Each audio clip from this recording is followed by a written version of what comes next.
This is a My People Vote tutorial on how to create and update voted file so that you can update those voters who have voted early in Louisiana elections. So you'll start by going to the Secretary of State's page where absentee and by mail and early voters are listed. You'll select the file from here, whichever parish you're trying to update your early voters from. For this exercise, we'll go to Tangipahoa Parish and we'll pick the election from 2018. This here is the December 8th, 2018 election.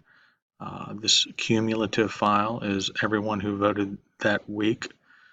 You can see preceding that are each individual day, the 24th of November, the 26th, 27th, 28th, 29th, and 30th, and December 1st.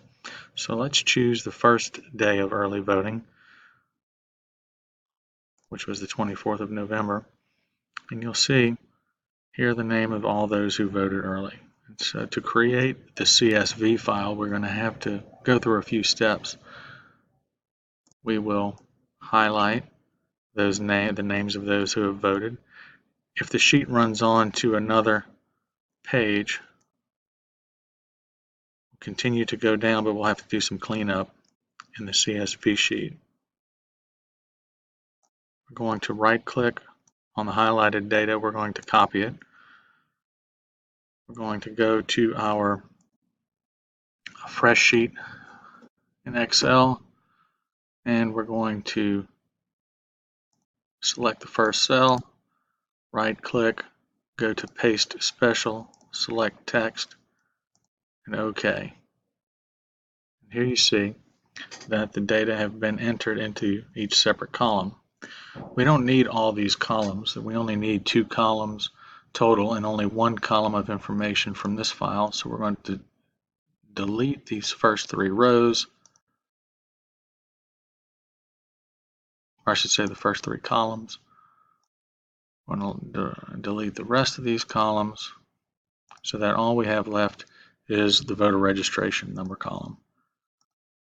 We're going to enter and insert a row above this so we have a header column, and we're going to insert a column to the left so that we have a voted column and a registration number underscore number. Now these columns have to be spelled correctly for the system and the My People Vote update voted feature to take them.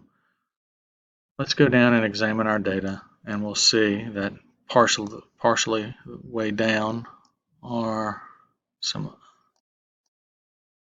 irregular data. We're going to delete these and check the rest of the data to make sure that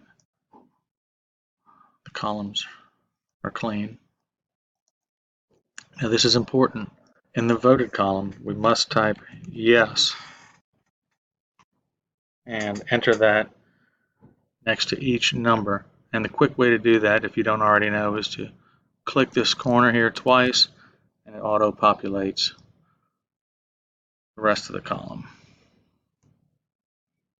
This is very important. When we save this file, we must save it as a CSV file.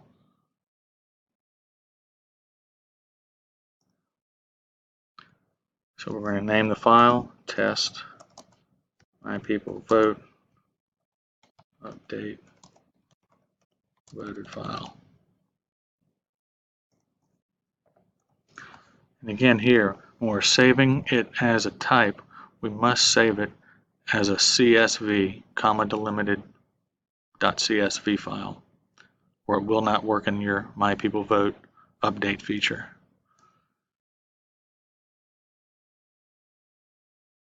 So we've saved this file. If you have any questions about what the file should look like, if you go to your My People Vote administrative site and log in, and you go to the updated vote file button, here's a sample sheet just to let you know and remind you of what those column headers should look like. Again, it's going to be voted and registration number, must be spelled correctly, must have an underscore between registration and number. So now when we go back to our desktop to check out our file that we saved, here we are. Voted yes, and registration numbers are all in line. All the data are in line and clean rows. And that's it.